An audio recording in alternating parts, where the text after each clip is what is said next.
নমস্কার বন্ধুরা, মোমোস কিচেনে আপনাদেরকে স্বাগতম জানাই। আজকের পর্বে তৈরি করে দেখাবো জর্দা সেমাইয়ের রেসিপি।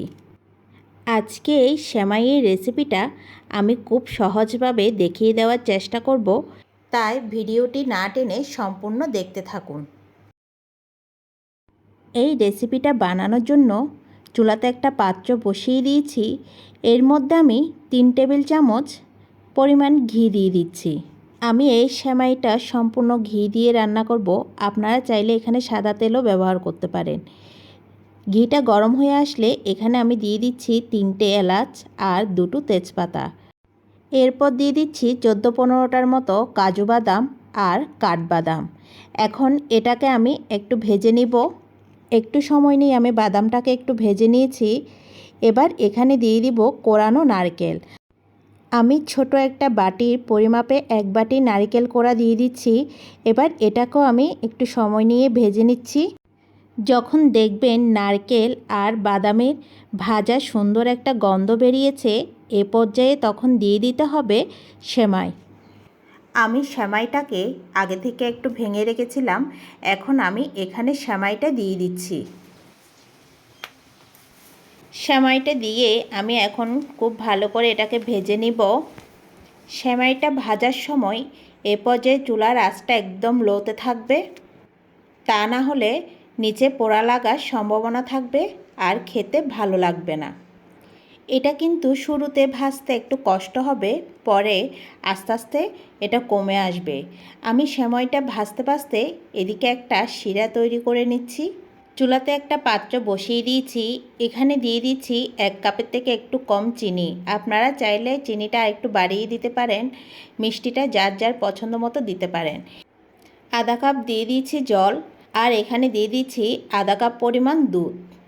এখন এটাকে খুব ভালো করে নেড়েচেড়ে চিনিটাকে গলিয়ে নিব। এইভাবে যদি আপনারা আগে থেকে চিনিটা গলিয়ে নিন, এরপর সেমাইতে দিন, দেখবেন সেমাইটা অনেক ঝরঝরে হবে। এবার এটা আমি সেমাইয়ের মধ্যে দিয়ে দিব। সেমাইটা আমার ভাজা হয়ে গিয়েছে। এখন এখানে আমি চিনির শিরাটা দিয়ে দিচ্ছি।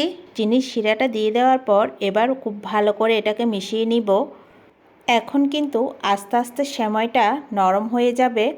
আমি খুব ভালো করে এটাকে মিশিয়ে নিচ্ছি। সেমাইটা রান্না করার সময় অনেক সময় দেখা যায় জলের পরিমাণটা বেশিও লাগে, আবার অনেক সময় কমও লাগে, তাই আপনারা জলের পরিমাণটা সেই বুঝে দিবেন। এখন আমি এটাকে খুব ভালো করে মিশিয়ে নিয়েছি। এবার এখানে দিয়ে দিচ্ছি সামান্য একটু নুন। নুনটা দিলে সেমাইয়ের স্বাদ ভালো আসে, তাই আমি নুনটা দিলাম। এবার আমি 2 চামচ দিয়ে খুব ভালো করে মিশিয়ে নিয়েছি। এরপর ঢাকা দিয়ে 10 মিনিটের মতো এটাকে রান্না করে নেব।